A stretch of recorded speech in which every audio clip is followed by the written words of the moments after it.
by making a special appeal for strict observance of all the protocols and measures, and for everyone, particularly those residents of Westmoreland and Hanover, to exercise greater vigilance and restraint. That was Prime Minister Andrew Holness at a recent sitting of Parliament as he announced stricter COVID-19 containment measures for Westmoreland. Between December 16 and 31, curfew hours in the parish will run from 7 p.m. to 5 a.m. the following day. There's a 10-person public gathering limit. The limit for burials remains at 15 persons, and Grant Market has been cancelled for the parish. Even as there's a special appeal to persons in Westmoreland, we want to make an open appeal to all Jamaicans to make their health their number one priority.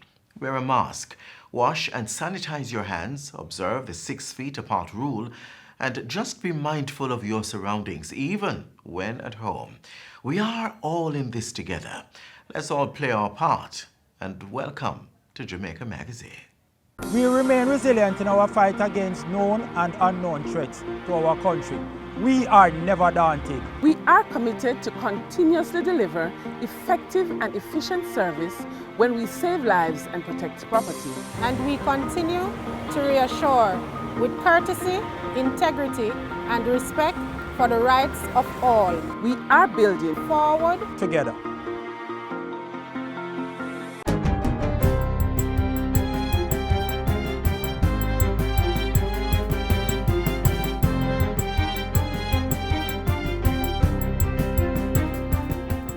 Good day, I'm Stephen McHugh, and this is your JIS News for Monday, December 21. Micro, small, and medium-sized enterprises, MSMEs, will soon begin to benefit from a special income tax credit of $375,000. The annual income tax credit will be available for both regulated and unregulated MSMEs that earn up to $500 million each year and file taxes. The provision is contained within the Income Tax Amendment Act 2020, which was passed in the House of Representatives on December 15 and approved by the Senate last Friday. Minister of Foreign Affairs and Foreign Trade, Senator Kamina Johnson-Smith, piloted the bill in the upper house. She says the tax credit, which was among a range of revenue measures announced by the government earlier this year, will be particularly beneficial for MSMEs grappling with the effects of the COVID-19 pandemic. When the measures were first announced, certainly the challenges to businesses and workers brought on by the pandemic could not have been envisaged.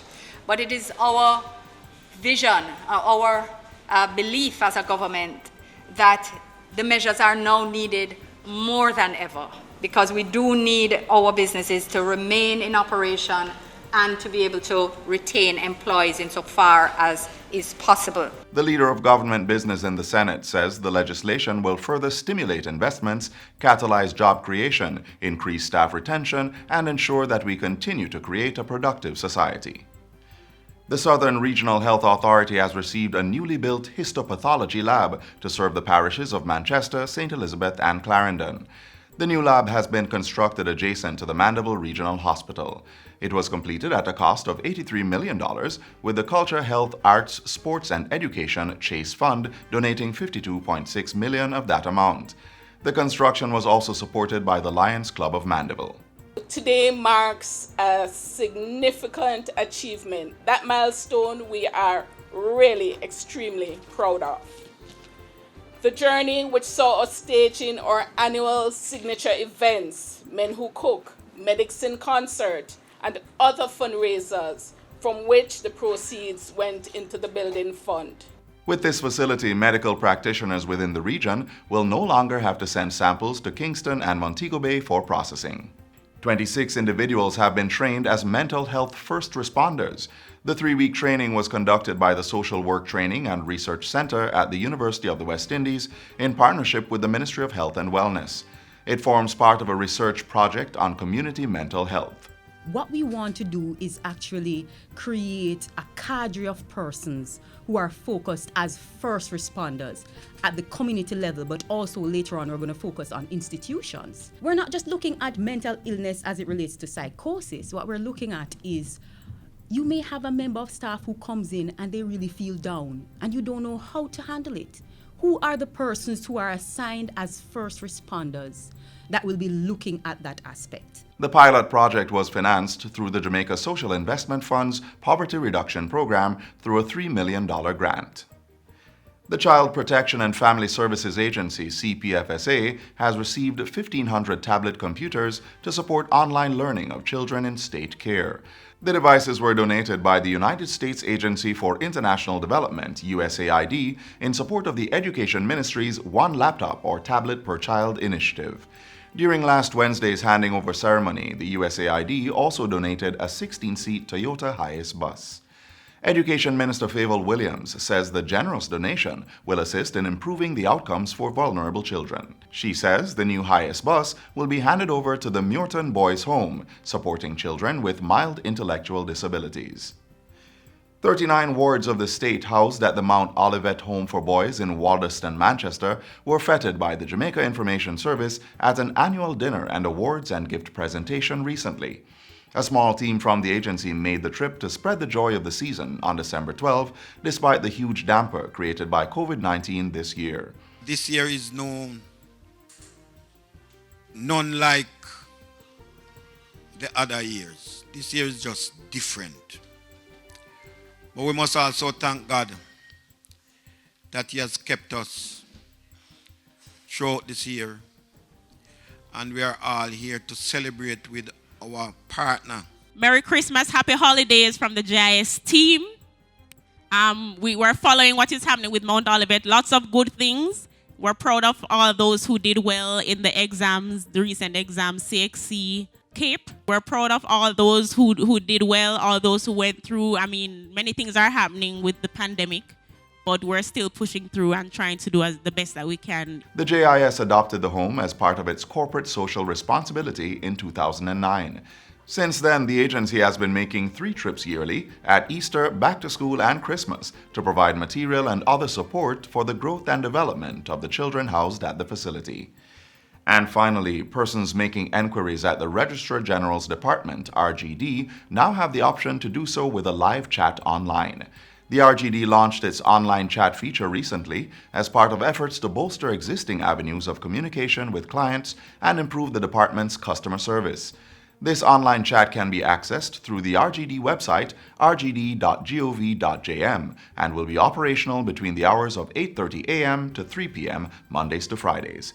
Chief Executive Officer at the RGD, Charlton McFarlane, says the live chat is a tool being used widely across several government and private sector agencies that are customer-centric and is a natural evolution for the RGD. He says it is currently manned by RGD staff members and customers will be able to send queries as well as check the status of their applications.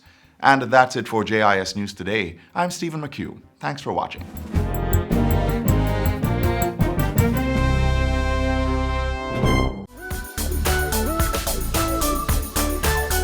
What do you need to know about masks for your children? You want to ensure that the mask fits your child snugly, as in it covers their nose, their mouth, and it fits neatly at the side of their face, no gaps. You want to get your children some washable, breathable mask made of fabric.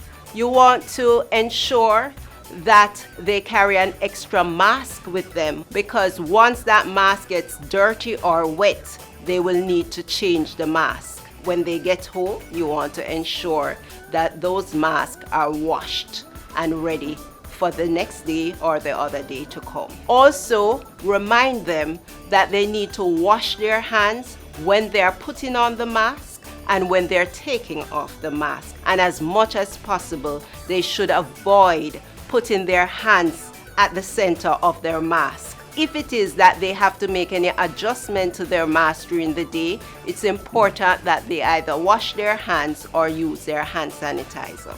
Mask wearing is a new normal. Let's get it right. Food forms an important part of our yearly Christmas celebrations, but this Christmas, eating the right foods at the correct portion may help boost your immune system to fight off or reduce the effects of the COVID-19 disease. Get the details next.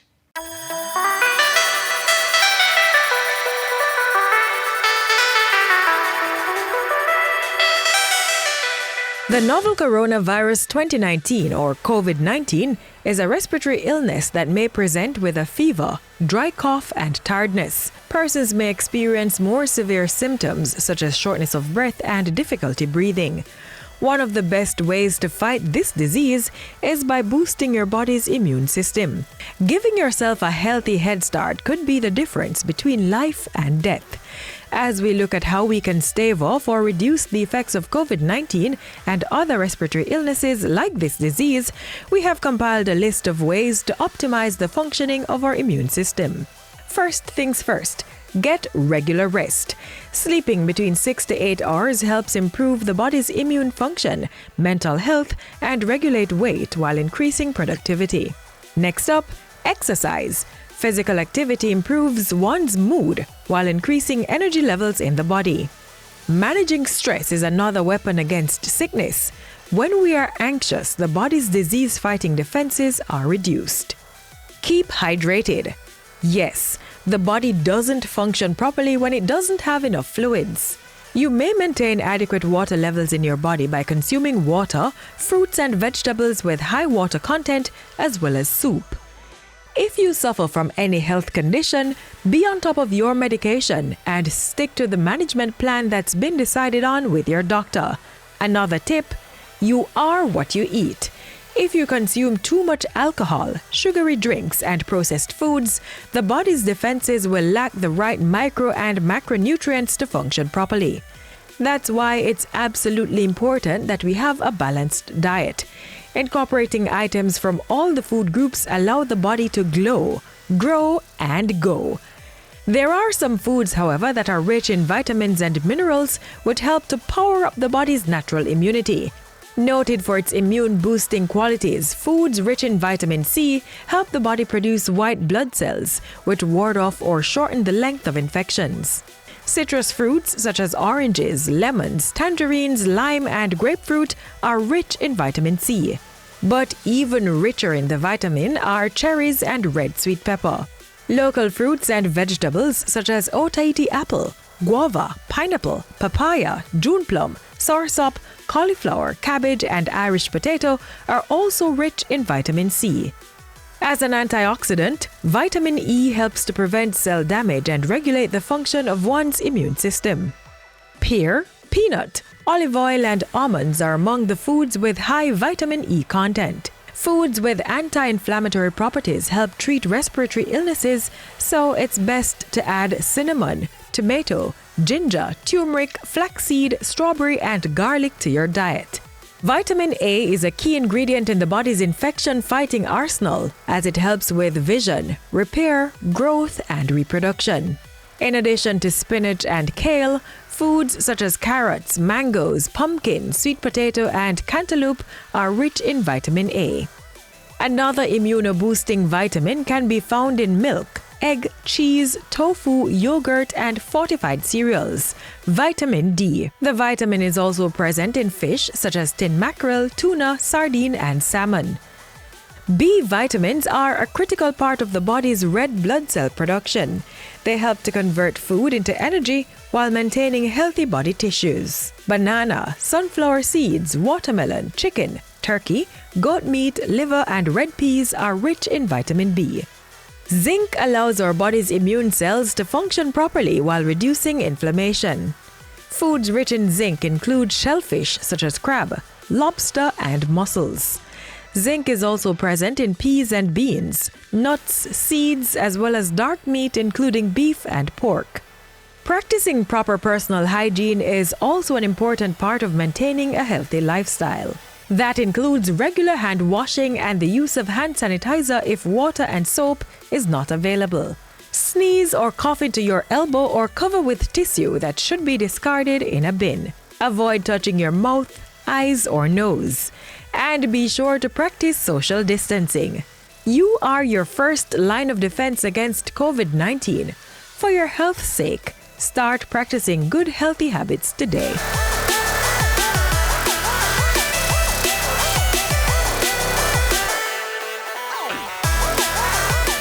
Protect yourself from the flu virus. Visit your nearest health center or doctor to get the flu vaccine. Cover your mouth and nose when coughing and sneezing. Wash your hands regularly with soap and water or by using an alcohol-based hand sanitizer. Avoid the spread of germs by not touching your eyes, mouth, or nose. And be sure to regularly disinfect surfaces and objects that are used often. Remember, your health is your responsibility. We continue our foodie ways with a healthy non-traditional Christmas meal idea. Christmas is foodie paradise. The time when we look forward to our honey glazed ham, or sorrel juice, Christmas cake and pudding and all of that. But we need to ensure that everybody gets their fill at the Christmas table. We need to cater for those persons who are vegetarians or vegans and for those with chronic illnesses. But how do we do that?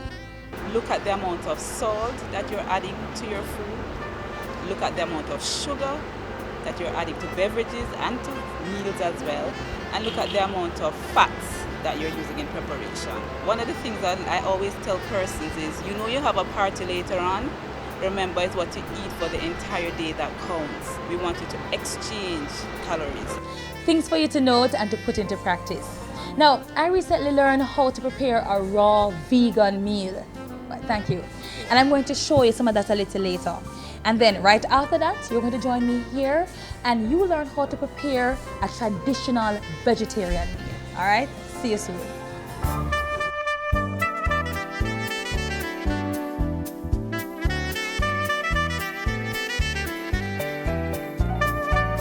Today we are going to prepare 3 major entrees. We're going to prepare a basic salad with curried coconut pasta. And we're also going to have some Brazilian nut cheese pate, as well as we'll just touch on some plantain in coconut cream.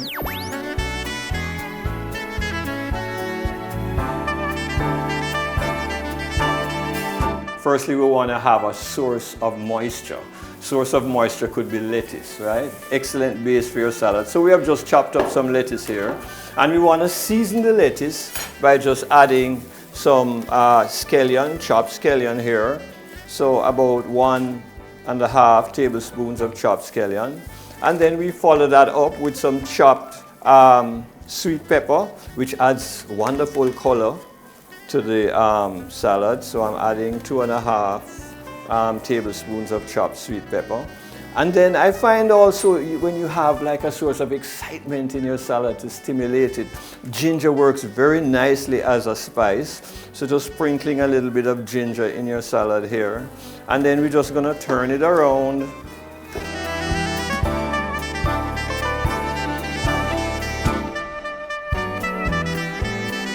We take the medium meat of a jelly coconut, scoop it out carefully so that you're not breaking it into pieces.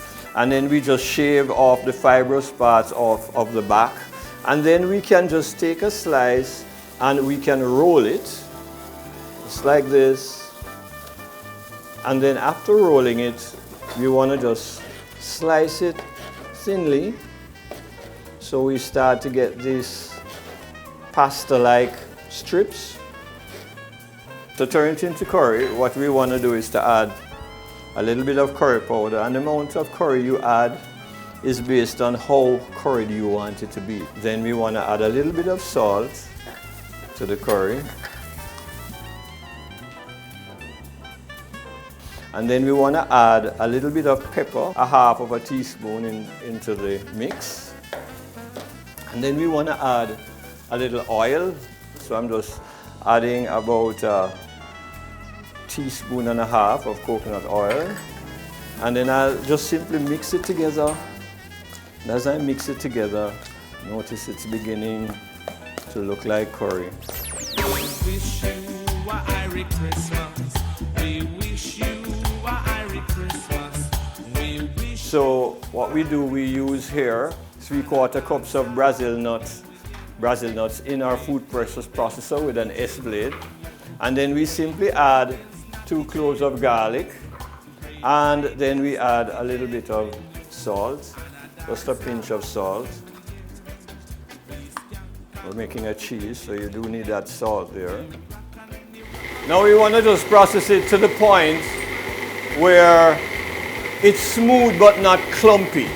We want to get it fluffy, okay? And when you taste it, it should not be too crunchy either. Then this is our Brazilian nut cheese, which we will then place into a sliced tomato. So here we have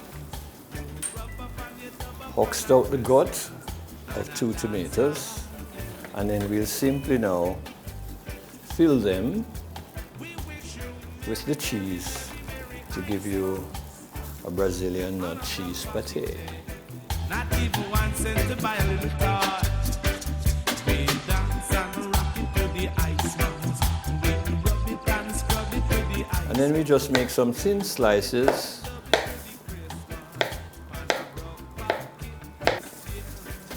And we are going to use a little bit of cinnamon powder to just add a little flavor to this plantain. Just a dash of cinnamon powder. And what we're going to do, we have just simply chopped up some dried coconut meat. We're going to place it into the juice extractor so that the cream from the coconut meat will just come out onto the plantain. The trash will come out at the other end.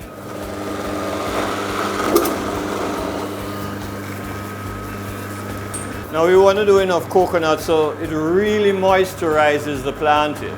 Okay, sort of like almost covers it with fresh, yummy coconut juice. Now just for artistry, place it at the 4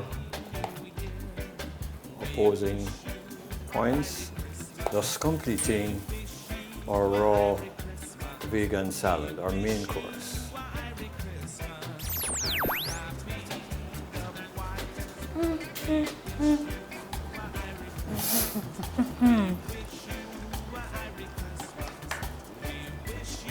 This is good.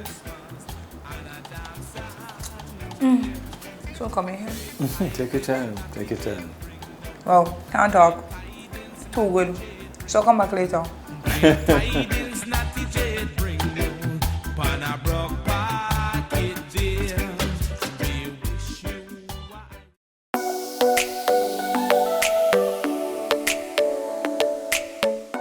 To properly carry out a hand rub, apply a palmful of the product in your cupped hand, covering all surfaces. Rub your hands palm to palm. Rub your right palm over the back of your left hand with interlaced fingers and vice versa. Rub your hands palm to palm with fingers interlaced. Rub the back of your fingers to opposing palms with fingers interlocked. Rotationally rub backwards and forwards the clasped fingers of your right hand in your left palm and vice versa. Once your hands are dry, they are now safe.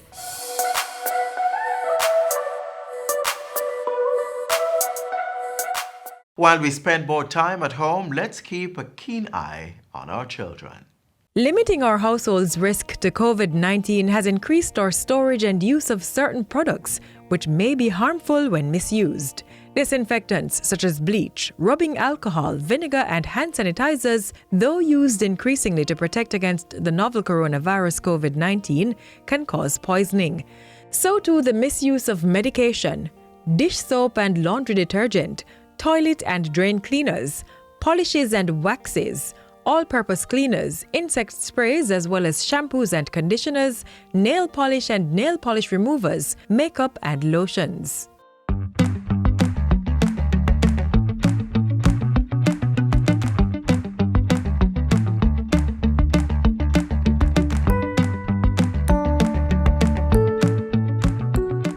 Once you've used sanitizers such as bleach, store in a cupboard with a lock. If items are discarded in the bin, take out the garbage promptly as fumes may build. Children should always be supervised when using soap and hand sanitizers. If you've used cleaners to sanitize children's toys, be sure to let them air dry before they are returned, and keep cleansers in their original bottles, not in food containers. Never mix household cleaners as they can cause noxious fumes. When using certain chemicals such as bleach, turn on the fan. Open doors and windows to aerate the area. And be sure to wear gloves, long-sleeve shirts, long pants, socks and shoes when using certain chemicals such as pesticides.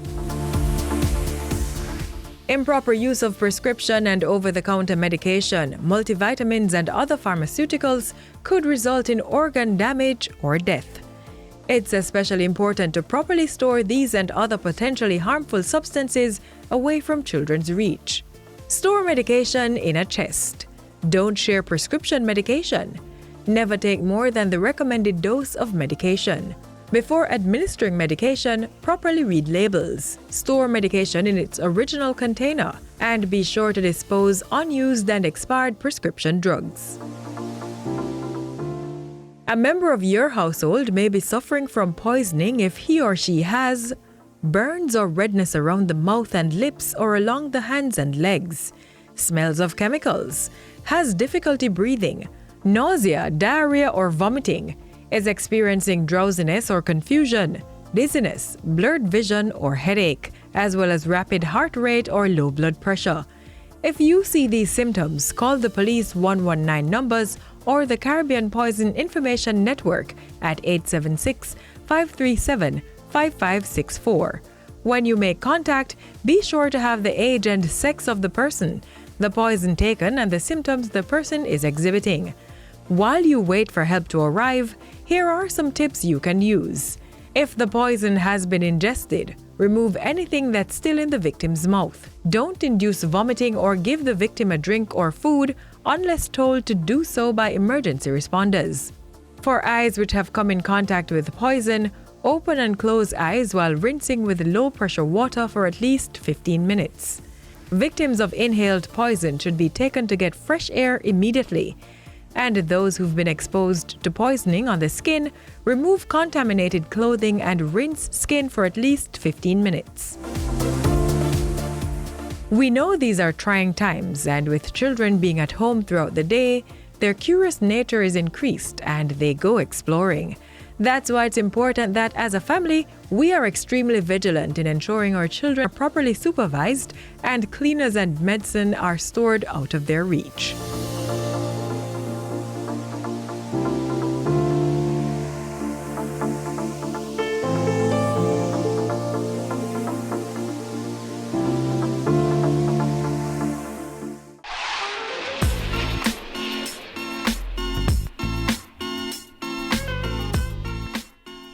This is where your Jamaica Magazine program ends, but only on this station. We are available at your leisure at jis.gov.jm and on our YouTube channel. You may also connect with us on social media or through our mobile app. On behalf of the entire team here at the JIS, I am Adrian Atkinson, thanking you for watching. This has been a production of the Jamaica Information Service, the voice of Jamaica.